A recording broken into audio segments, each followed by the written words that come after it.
Le pape François vient de nommer, ce lundi, Monseigneur Ruiz Menardi, en remplacement du Britannique Gerard Maille, comme nonce apostolique au Bénin et au Togo. Qu'est-ce qu'un nonce apostolique? Quelles sont ses missions précises? Quel rôle jouera Monseigneur Menardi au Togo et au Bénin? Quelles sont les prochaines étapes de sa prise de fonction? Que change sa nomination dans le contexte togolais? Nous répondons à vos préoccupations en 5 questions-réponses. Depuis septembre et la rentrée diplomatique, le Vatican a adressé au Togo une demande d'agrément en vue de remplacer Monseigneur Gerard Maille, précédemment nonce apostolique au Togo et entre-temps affecté en Amérique latine. Comme d'habitude en pareilles circonstances, l'État togolais a donné un avis favorable et depuis ce jour, le pape a nommé un nouvel ambassadeur du plus petit État du monde au Togo. On ne le sait jamais assez, mais le Vatican est un pays à part entière, avec un territoire, les 44 hectares du Vatican, Castel Gandolfo maison de repos des papes,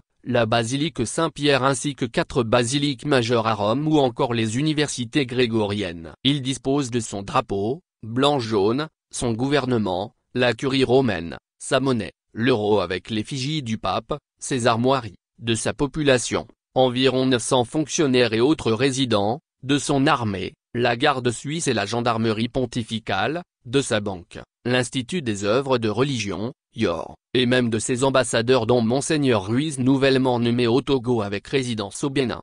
Mais qu'est-ce qu'un nonce apostolique? Il est ambassadeur autant qu'Augustin Favereau de la France au Togo ou celui de l'Allemagne ou encore des États-Unis. Il est donc un diplomate à part entière et souvent, doyen du corps diplomatique dans son pays d'accréditation. Dans certains pays comme en Palestine par exemple, il est à la fois ambassadeur et consul, puisqu'il délivre des visas. À la différence des autres ambassadeurs, il représente 2 entités, le pape en tant que chef suprême de l'Église auprès des diocèses du Togo et le Saint-Siège, en tant qu'État auprès du gouvernement togolais. Il est toujours un homme puisqu'il doit être prêtre ou évêque et il a une double nationalité, celle d'origine et celle du Vatican qui est une citoyenneté temporaire, liée à une fonction. Il arrivera donc à Lomé et à Cotonou, avec le fameux passeport noir. Quelles sont ses missions précises? D'abord, c'est exclusivement le Vatican et l'annonciature qui annoncent, simultanément, sa nomination. Le Bénin et le Togo ne doivent pas le faire avant. En Côte d'Ivoire,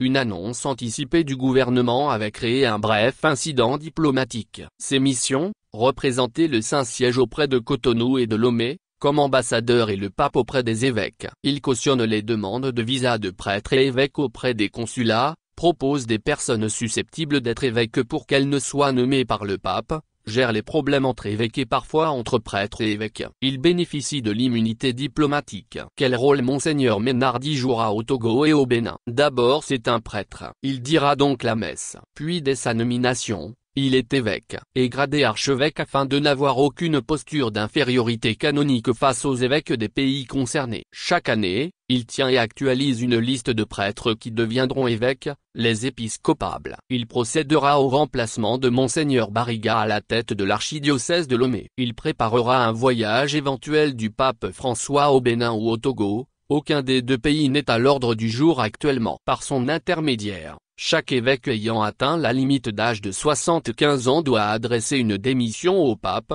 Monseigneur Alonou du diocèse de Kopalimé, Ouest Togo, l'a fait en mars dernier et attend d'être remplacé. Le nonce portera les messages du Vatican au président Patrice Talon et Forgna Simbé. Chaque semaine, il remonte des notes pour informer le pape sur le pays avec parfois d'étonnants détails sans vraiment un espion. Enfin, espion du Christ. Et pour ce, il peut compter sur des prêtres et évêques qui sont même dans les coins reculés du pays. Sa mission dure en moyenne 3 ans, mais parfois 4 à 5 ans en moyenne. Quelles sont les prochaines étapes de sa prise de fonction? Il se rendra rapidement au Bénin d'abord puis au Togo ensuite. Il ne doit absolument pas présenter ses lettres de créance, en latin, au Togo avant le Bénin qui est son pays de résidence. L'image, du trop célèbre nonce apostolique au Togo et au Bénin. Monseigneur André Dupuy, assis devant Gnassingbé Yadema qui faisait semblant de lire les fameuses lettres de créance avait fait sourire, en 1993, ceux qui savent qu'elles étaient strictement en latin et surtout,